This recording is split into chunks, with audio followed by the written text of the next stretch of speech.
nosotros somos el primer equipo de infraestructura urbana para el Challenge de San Felipe en el curso de Rural Hydroelectrical Challenges in Latin America. Entonces les voy a hablar de nuestro proyecto de este semestre, empezando por los contenidos que están compuestos de los antecedentes, el proyecto arquitectónico que desarrollamos, el componente de energía y sostenibilidad y las conclusiones finales a las que llegamos con nuestro proyecto.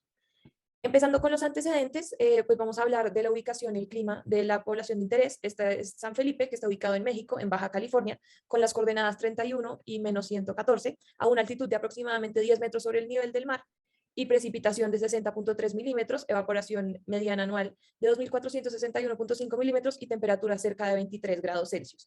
Estos factores pues, se van a explicar un poco más a fondo en las siguientes diapositivas, pero también hablando respecto a la historia de San Felipe, podemos resaltar que cubre casi todas las actividades económicas, como por ejemplo el turismo, ya que tiene una población estadounidense que frecuenta la zona por su cercanía y su belleza natural costera, y también la pesca como actividad económica predominante por la cercanía al mar y al Golfo de California y la diversidad de especies que se pueden pescar, además de la artesanía local que genera identidad y cultura mexicana en la zona. En cuanto al contexto regional, podemos ver que San Felipe está ubicado en un lugar estratégico porque tiene acceso al norte con la frontera de Estados Unidos y con la ciudad y el Valle de Mexicali, y también cercanía con los litorales del estado de Sonora al este y el resto de los municipios del estado en la costa opuesta. También hay complementariedad con estados limítrofes del Mar de Cortés. Vale, entonces partiendo de la explicación que nos daba Daniela sobre la ubicación de San Felipe, pues podemos entrar un poco más en detalle en cómo son las características ambientales. Pues tenemos una humedad relativamente baja del 27%, que obviamente aumenta mucho más hacia el Mar de Cortés y el Océano Pacífico. Una velocidad de viento no muy alta, lo cual pues, fue un criterio para descartar el potencial de producción de energía eólica. Las temperaturas del mar son más bien cálidas, lo cual es bastante importante para las especies que habitan allí, y una temperatura de 24 grados centígrados que puede llegar a aumentar bastante debido a que pues, estamos en una zona desértica. En cuanto a la concentración de CO, pues realmente no se registra demasiada contaminación, incluso se puede observar que hay un foco grande de contaminación que proviene de Los Ángeles y de San Diego, pero más allá de ello, pues no hay demasiadas fuentes de contaminación atmosférica. Entonces, bueno, aquí hablando un poco sobre los vientos que predominan, vemos que las velocidades nuevamente no son demasiado altas, por lo cual se optó en primer lugar por utilizar exclusivamente energía solar, que es lo que presenta mejor potencial en la región. Entonces, avanzando un poco hacia la problemática ambiental y social, pues veíamos que la ubicación de San Felipe es bastante importante para especies marinas, entre ellas pues la vaquita marina, la cual es una especie endémica de México que habita en todo el mar de Cortés y que hoy en día se encuentra en peligro crítico de extinción. Debido a la explotación del pez totoaba, que se encuentra en la parte inferior, el cual es muy codiciado en el mercado negro chino debido a que es utilizado y consumido como afrodisíaco y otras propiedades que pues, realmente no tienen ningún fundamento, así como la explotación de camarones e incluso también la minería. Entonces, hablando un poco sobre el relieve de la zona, pues realmente es una zona desértica bastante plana, exceptuando por dos cerros que se encuentran, el cerro El Machorro y la Sierra de Quila, que se encuentran pues, bastante cerca de San Felipe, e incluso son puntos turísticos, pero más allá de eso, pues vemos que la profundidad del mar, incluso en toda la región de la costa y el Mar de Cortés, es bastante somera. Siguiente, por favor. Y por último, pues cabe resaltar un poco pues, la geología del lugar, que es bastante dinámica debido a que por toda la región, por toda sí, la región del Mar de Cortés, pues de manera submarina pasa la falla de San Andrés, que se conecta en la parte continental cerca de la ciudad de Mexicali, pues que eso hace que anualmente pues, haya un desprendimiento de más o menos 4 centímetros. Así que a futuro todo el estado de Baja California puede estar convirtiéndose en una isla por la siguiente. Lo cual nos lleva pues, a otro punto muy importante, el cual es la actividad sísmica en San Felipe y en toda la región, la cual es bastante alta. Incluso pues, dentro de los reportes que da el Servicio Sismológico Nacional, pues se encuentran dos sismos de magnitud 3.6 y 3.4 hace solamente 2 días, y pues que son a profundidades bastante superficiales, lo cual es bastante peligroso y pues que puede representar un problema constructivo. Entonces, reuniendo todas estas variables, pues buscamos darle un concepto a nuestro proyecto de infraestructura que articulara todas esas problemáticas y buscara afrontarlas de una forma pues, bastante sostenible. De manera que hemos llegado a una propuesta arquitectónica que, de cierta manera, ayude a las actividades comerciales que hay en la zona, pero que también vaya en contra de ese extractivismo irracional que se está dando sobre muchas de las especies que aquí habitan. Continuamos con el proyecto arquitectónico y aquí para la construcción en México tomamos las dos principales normatividades que tenemos. Primero tomamos la norma técnica complementaria para el proyecto arquitectónico. Esta fue publicada en la Gaceta Oficial del Distrito Federal el 8 de febrero de 2011. En esta normatividad tomamos las dimensiones para cada local. Aquí en las tablas tenemos un lado mínimo que es de 150 metros, una altura mínima de 3 metros y en metros cuadrados en área es de 2.25. De igual forma tomamos los pasillos para las circulaciones.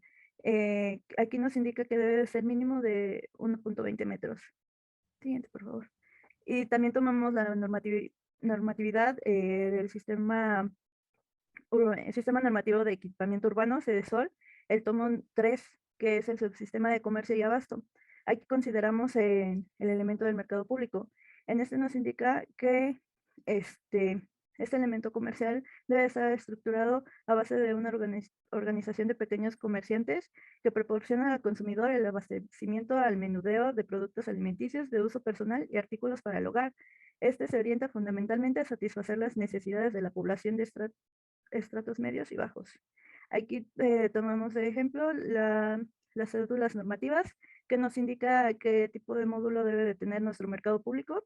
Siguiente, por favor. A base de la cantidad de habitantes que tenemos.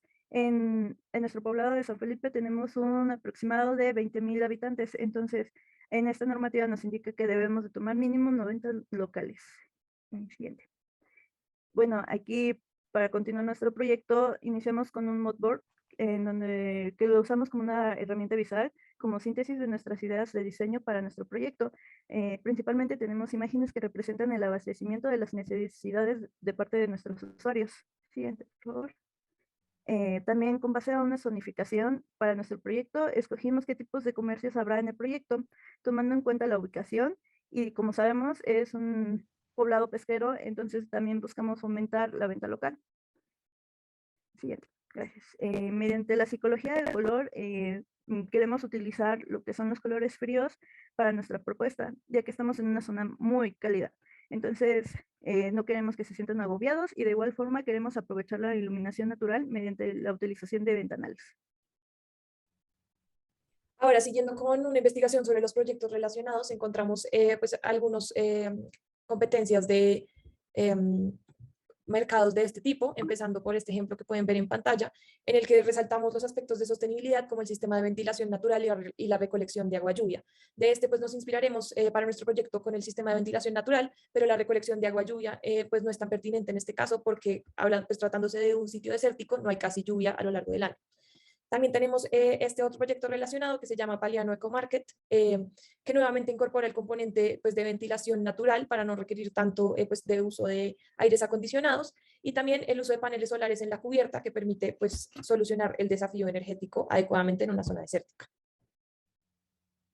Y bueno, ya iniciando con nuestro proyecto, tenemos nuestro plano topográfico. Aquí estamos mostrando nuestro predio. Indicamos aquí las dimensiones. Igual el nombre de las vialidades, que son Avenida Mar Caribe, que esta es nuestra vialidad principal, que es una autopista, y tenemos la segunda vialidad, que es secundaria, Mar de Bermejo.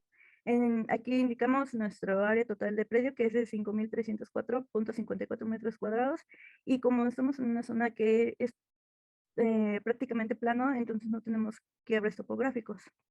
Aquí hicimos una propuesta de mercado, nuestro plano topográfico. Después de hacer el análisis mediante la normatividad, nuestra ubicación y el clima de nuestro predio, llegamos a un diseño de 92 locales. Esto nos lo indica SEDESOL. Aquí agregamos una zona administrativa, como una zona de almacenaje, zona de residuos y un total de 42 cajones de estacionamiento y la zona de maniobras.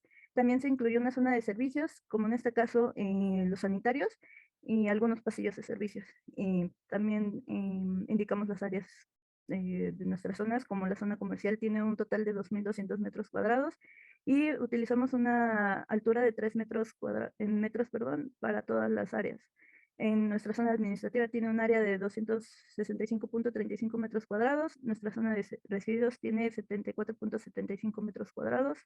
La zona de almacenaje tiene 224.25. Esto da un total de 2,879.45 metros cuadrados. Dejamos un área total de 2,425 metros cuadrados para la utilización de nuestros cajones de estacionamiento, nuestra zona de maniobra y pues una zona de permeable. Bueno, en cuanto a la energía y sostenibilidad, bueno, nuestro componente principal es el uso de paneles solares. Para ello elaboramos un proceso detallado de los cálculos. En primer lugar, pues tenemos determinar la ubicación. Gracias a la herramienta online que aparece en pantalla, pues ubicamos nuestro proyecto en las coordenadas pues, que aparecen en pantalla. Bueno, posterior a ello, ajustamos estas coordenadas al solsticio de invierno, ya que pues este es el día promedio de mayor proyección de sombras. Y pues la gracia es aprovechar al máximo la luz solar. Bueno, en cuanto a la orientación de los paneles solares, debido a que la latitud del proyecto es sentido norte, la orientación deberá ser al sur. Siguiente, por favor. En cuanto a la elevación solar, la misma herramienta nos proporciona esta información, eh, ya ajustándola pues con los datos indicados, tenemos pues un ángulo de 35.29 grados, siendo el máximo y siendo el que nos va a servir para pues nuestro cálculo de paneles solares. Sí. Bueno, en cuanto a las dimensiones de los paneles, este fue un proceso más detallado, ya que debíamos tener en consideración todos los equipos que inciden pues en la carga de los paneles. Por lo tanto, como elemento principal de cálculo, utilizamos pues las lámparas que debemos utilizar. Siguiente. Para ello, pues debimos primero determinar pues, el tipo de lámpara que deberíamos utilizar, definiéndola como se ve en pantalla, como una campana 1430 de una potencia de 31 watts.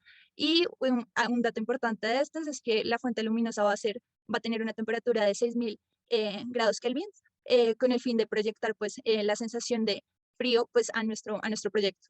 Siguiente, por favor.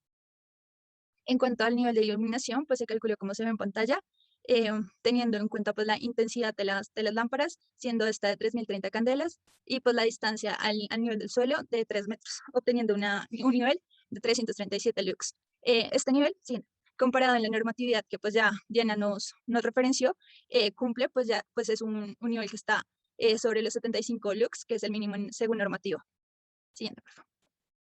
En cuanto al número de lámparas, determinamos pues, el área del mercado, siendo esta 2.200 metros cuadrados, y la proyección de la luz sobre la superficie, siendo esta 10 metros cuadrados, para un total de 220 lámparas. Acá es importante resaltar la comparación que se tiene de frente al uso de bombillas LED frente a otros sistemas de bombillas convencionales, pues se ve una disminución clara en la potencia de consumo de las bombillas LED. Siguiente, por favor. Bueno, en cuanto a la demanda de energía, tuvimos en consideración todos los equipos que hacen parte de nuestro proyecto y pues calculamos una demanda diaria de energía de 88.749 watts por hora por día. En cuanto, bueno, ya una vez definiendo esto, logramos llegar a las especificaciones de nuestros paneles solares a partir de la potencia definida. El modelo al que llegamos es el que se ve en pantalla, de referencia de China Synergy, el cual presenta las especificaciones que se ven en pantalla. Lo más relevante de estas especificaciones pues, es la longitud de los paneles, con un largo de 1.96 metros. Siguiente. Bueno, el cual va a incidir directamente pues, en la distribución que tengamos en los paneles. Bueno, acá claramente, como ya les mencionaba, lo de la proyección de sombras, vamos a utilizar los datos que recolectamos anteriormente, como es la latitud y la elevación máxima pues, del proyecto. Ahora, si seguimos con la generación y el consumo energético mensual, podemos ver en este gráfico que la generación mensual fotovoltaica está pues, ligeramente más alta que la estimación del consumo mensual de energía para CFE. Sin embargo, pues esto está acorde a las horas solares pico, pues como puede verse. Esto se hizo todo con el simulador de Excel que permitía calcular todos estos valores de acuerdo con nuestras demandas energéticas específicas. Y pues también hicimos la generación y el consumo energético mensual. Esto es básicamente lo mismo, pero ya en más números y pues traduce a lo mismo que estábamos mostrando en la gráfica anterior. En cuanto al presupuesto, pues podemos verlo acá en pantalla. Este es un presupuesto muy básico que solo pues concierne las partes de los costos energéticos y no incluye el resto del proyecto. Sin embargo, se puede ver que sí es un proyecto pues que es viable en términos de energía, porque la que se puede obtener a partir de los paneles solares es suficiente para cubrir todos los gastos y pues funcionar para el proyecto del mercado que pretende, por un lado, sacar adelante todas las partes sostenibles de San Felipe, teniendo en cuenta que pues este es un sitio que no tiene un mercado de este tipo. Y pues podemos concluir, por un lado, que además de usar energías renovables para cualquier proyecto, se debe pensar en cómo aprovechar las condiciones del entorno a efecto de contribuir a la disminución de consumo energético. Entonces, no solo es usar energías renovables, sino reducir el consumo pues, de entrada.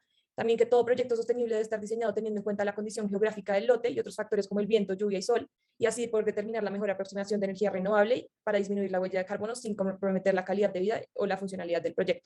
Y finalmente, porque crear un entorno sostenible se da desde lo que la comunidad puede aportar con recursos locales hasta el aprovechamiento de estos dentro y fuera de la comunidad. Muchas gracias.